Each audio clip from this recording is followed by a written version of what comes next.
Hello everyone, Algebra Skills, Geometry Foundations, Lesson 3, Midpoint. Learning outcomes here today. Find the midpoint of a segment. Find an endpoint of a segment given one endpoint and the midpoint. So let's visualize this. If I have 2 points on a line segment, one goal of ours today is to find the midpoint, which would make each of these two new line segments congruent in length, or given an endpoint and a midpoint, I want to find another endpoint. So our goal for today is to find those two missing points. Let's get started. So how do we go about finding a midpoint? How do we find it on a graph? Well, what we could do here in this horizontal line is we could find out how many units from 0, 7 over to 8, 7. Well, that would be only a change in x. So I'm going to average the two x values, and I would find a midpoint of 4, 7. Right, that would be the point such that I would cut that line segment in half. But what if you have a change in x and a change in y like we do in this other scenario? Well, what we would do here is now, like we did above, we found that 0 plus 8 divided by 2 equaled 4. Now, nothing changed with our 7s here. Our y value didn't change, so really what we did was 7 plus 7 divided by 2. That gave us 7. So we got the point 4, 7. Down below, we're going to take our x values and average them, which is x plus x divided by 2, likewise with the y values. So if we took our x values, that'd be -5 and a +3, divide them by 2, as well as 4 plus a -6, and divide that by 2. Well, I would get -2 over 2 and -2 over 2. So it looks like our midpoint would be the point -1. -1. Right there. Okay, so the midpoint formula, like I have written over here on the left, is x plus x divided by 2 and y plus y divided by 2. Let's look at a few more examples. Okay, as mentioned on the previous page, formula specifically will be x1 plus x2, which is just our separate x values in each of our coordinates, averaged, and then y1 plus y2, also averaged. Remember, midpoint is a point that has both an x and a y value.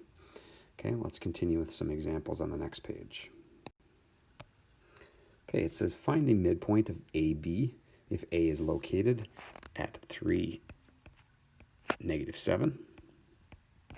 I'm going to call it x1, y1. And B is located at -11, 13. I'm going to call that x2, y2. So I'm going to use my formula, x1 plus x2 divided by 2, and y1 plus y2 also divided by 2. In this case, that would be equal to 3 plus a -11 over 2, and -7 plus 13 over 2. So our midpoint, I spelled midpoint wrong. Let's try that again. Our midpoint in this case would be -4, +3. How did I get a -4? Well, I took 3 plus a -11, which is -8. -8 divided by 2 is -4. -7 plus 13 is +6. +6 divided by 2 is 3. Please do not forget to divide by 2. That is a common mistake. Let's continue with another example. Okay, yet again, I've got 2 points. A is located at -1, -7. So that'll be x1, y1. And B is located at 10, -15. That'll be x2, y2. So in order to find the midpoint, I'm going to take the two x's and add them, divide it by 2. the two y values, add them, and also divide by 2. So our midpoint will be 9/2, comma, negative 22 halves, which in this case will reduce to 4.5, comma, negative 11. There's our midpoint of segment AB. Let's continue with another example. Okay, slightly different example. Up until this point, we've been finding the midpoint, but what if I know the midpoint? What if I know there's a segment from, let's call this endpoint A to endpoint B, right? And the midpoint is in between. Okay, so let's sketch this out and look at it in a theoretical sense. Here's point A. I've got point M, and I've got point B.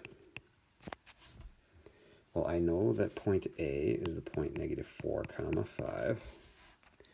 I know point M is the point 1, comma 1. So what I can do is I am confident in the fact that to travel to the midpoint, we're going to take some steps downward, right? Because we're going to change from a y value of 5 to a y value of 1. And we're also going to travel to the right. So x is left and right, but if I go from negative 4 to positive 1, it looks like I must travel 5 units to the right and down 4 units. Okay, so I subtracted 4 from the y value. Let's note that here. From the y value, and I added 5 to the x value. So that then get to the other endpoint, I've got to repeat that process. So I'm going to subtract 4 from the y value and add 5 to the x value. Okay, so I'm going to subtract 4 from the y value. Let's take the point 1, 1. Let's subtract 4 from the y value. If I subtract 4 from 1, point B's y value becomes negative 3. If I add 5 to the x value, point B's x value becomes 6. And therefore, I know that point B must be the point 6, negative 3. Let's try another example using this process on the next slide. Okay, here I've got point A, here I've got point B, and in the middle I've got the midpoint, point M. Okay, let's draw a diagram. First, let's analyze what's happening here. The x value of negative 7 has to travel to the right to get to negative 5.5, and negative 5 has to travel up to get to positive 2.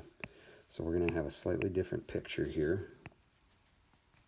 Here's point A, which is the point negative 7, negative 5. Here is point B, which we don't know its coordinate or ordered pair yet. And then in between is point M, which we do know is negative 5.5, comma 2. So let's figure out how it is that we'll travel from A to M. So we said that in order to travel from A to M, we have to travel up 7 units. Okay, so that's in a y direction. We have to travel up 7 units. And then to get from negative 7 to negative 5.5, we're going to travel right. So in the x direction, right 1.5 units. Now this isn't proportional. That 7 distance looks a lot different than 1.5. But in order to get from the midpoint to point B, I have to add 1.5 to my x value and add 7 to my y value. So it looks like my point will be the point negative 4, comma 9. So point B, our other endpoint, will be the point negative 4, comma 9. All right, guys, that's it for midpoint. We will see you in the next video.